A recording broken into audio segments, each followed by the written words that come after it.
Om Sri Lakshmi Narasimhaya Namaha. Valmiki Ramayana, Balakanda, chapter 63. Vishvamitra becomes a Rishi and then a Maharshi. Summary. On Vishvamitra's performing severe asceticism, Brahma accords the sageship of great sage to him, whereas Vishvamitra's ambition is to acquire the sageship of Brahma-sage Absolute-sage-ship. In the meanwhile, the celestial wench Menaka arrives at that place, and Vishvamitra is enticed by her beauty and spends some years with her.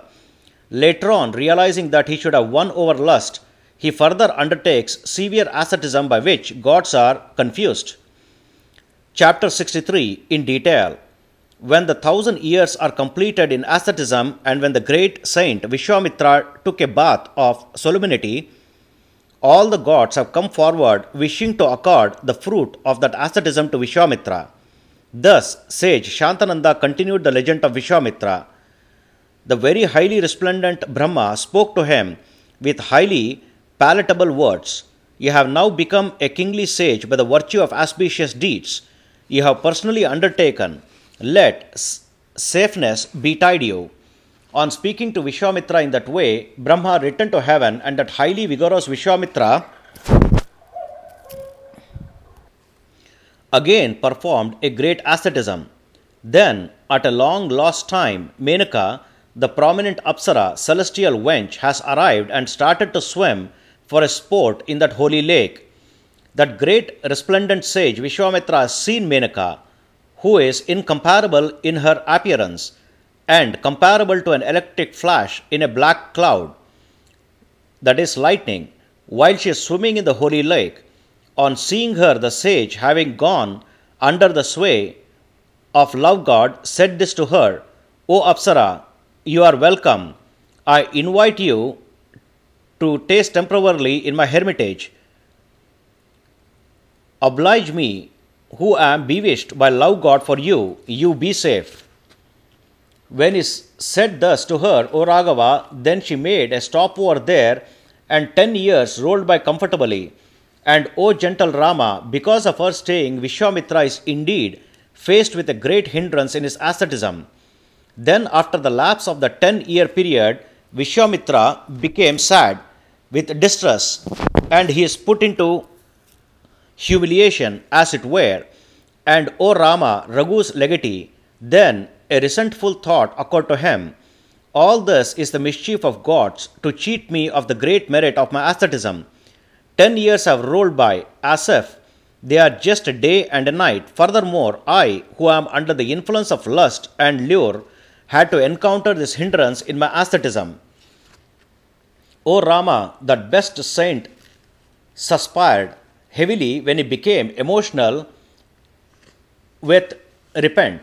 But on seeing the sacred celestial wench Menaka, who is shivering and waiting with supplicantly adjoining palms, he sent her away with pleasant words, and he, that Vishvamitra, indeed went to the northern Himalaya mountains. He, that highly celebrated sage, who made a resolve to attain self-possession, temperament, and to vanquish lust, performed an unsurpassable asceticism. On reaching the river bank of river Kaushiki, O Rama, while he reverently performed an unspeakable asceticism for 1,000 years on the northern mountain, namely Himalayas, then fear occurred to gods. All gods, coming together with assemblages of sages, have approached Brahma and conveyed that this Vishvamitra, the son of Kaushika, may duly be given the expression of Maharshi, exalted sage. On listening the advice of gods, Brahma, the grandparent of all the worlds, spoke these pleasant words to the aesthetically wealthy Vishvamitra: O exalted sage, I welcome you, my dear, as I am gladdened by your severe asceticism. O Kaushika, I bestow upon you the honor and supremacy among sages. And on hearing the words of Brahma, he, that ascetically wealthy Vishvamitra, became another superiority and replied to the grandparent, adjoining his palms humbly: If your Godhead had said that I am a Brahma sage, a sageship acquired personally by my pious deeds, rather than an exalted sage, then I would have become one who is really self-conquered. Thus Vishvamitra said to Brahma. Brahma then said to him, Your senses remain unconquered as such, O tigerly sage. Make an effort for it. Saying so, Brahma went heavenwards. While the gods who came here along with Brahma have returned, the great sage Vishvamitra undertook another round of asceticism by standing in levitation, upraising his arms and subsisting on air alone.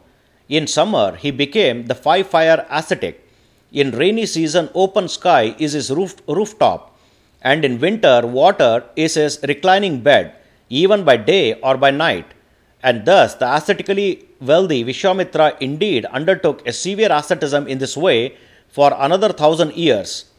While the great saint is undertaking fervent asceticism, it has become a very high burning problem to gods and even to Indra.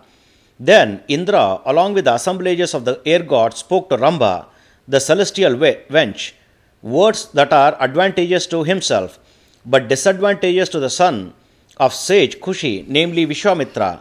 Thus, sage Shantananda continued his narration. Thus, this is the 63rd chapter in Balakanda of Valmiki Ramayana, the first epic poem of India. Sri Moola Rama Vijayate. Om Sri Krishnarpanamastu.